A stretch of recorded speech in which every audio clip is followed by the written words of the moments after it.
নমস্কাৰ বন্ধু-বান্ধৱীসকল, স্বাগতম জনাইছোঁ আপোনালোক সকলোকে আমাৰ চেনেলৰ অন্য এটা নতুন ভিডিঅ'লৈ।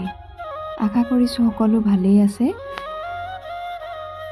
নৱবছৰৰ পাকক্ষণত আপোনালোকৰ বছৰটো যাতে সুখৰ হয়, ভাল হয় তাৰে কামনা কৰিছোঁ। লগতে ইংৰাজী নৱবৰ্ষৰ আগতীয়াকৈ আপোনালোক সকলোকে শুভেচ্ছা জ্ঞাপন কৰিছোঁ।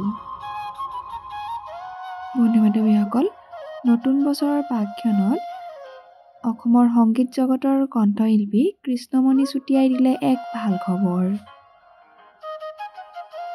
হয় বন্ধু-বান্ধৱীসকল, আপোনালোক সকলোৱে ঠিকেই শুনিছে।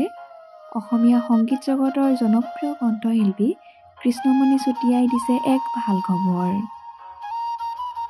বন্ধু-বান্ধৱীসকল, আপোনালোকৰ বাৰু ৰাংঢালীৰ গীতবোৰলৈ মনত পৰেনে? ৰাংঢালীৰ গীতবোৰ কোনে কোনে শুনি ভাল পাইছিল কমেণ্ট বক্সত প্লিজ আপোনালোকে কমেণ্ট কৰি জনাবচোন। কৃষ্ণমণি চুতীয়াৰ ৰাংঢালীয়ে আজি ২৫টা বছৰত ভৰি দিলে।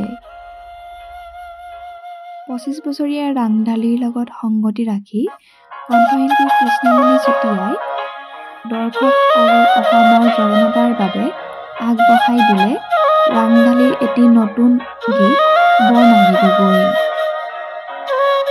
আজি অৰ্থাৎ ৩০ ডিচেম্বৰ তাৰিখে মুক্তি লাভ কৰিব কৃষ্ণমণি চুতীয়াৰ নতুন গীত বৰ্ণালী গগৈ। ইতিমধ্যে ছ'চিয়েল মিডিয়াত বৰ্ণালী গগৈ গীতটিয়ে দৰ্শকৰ মন জয় কৰিবলৈ সক্ষম হৈছে। বন্ধু-বান্ধৱীসকল, আপোনালোকে বাৰু কৃষ্ণমণি চুতীয়াৰ ৰাংঢালীৰ বৰ্ণালী গগৈ গীতটি শুনিছেনে?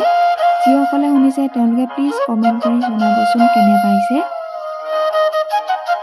কণ্ঠশিল্পী কৃষ্ণমণি চুতীয়াই এইবাৰ বৰ্ণালী গগৈ গীতটি ৰাংঢালীৰ এক নতুন ৰূপত দৰ্শকৰ মাজলৈ আগবঢ়াই দিছে।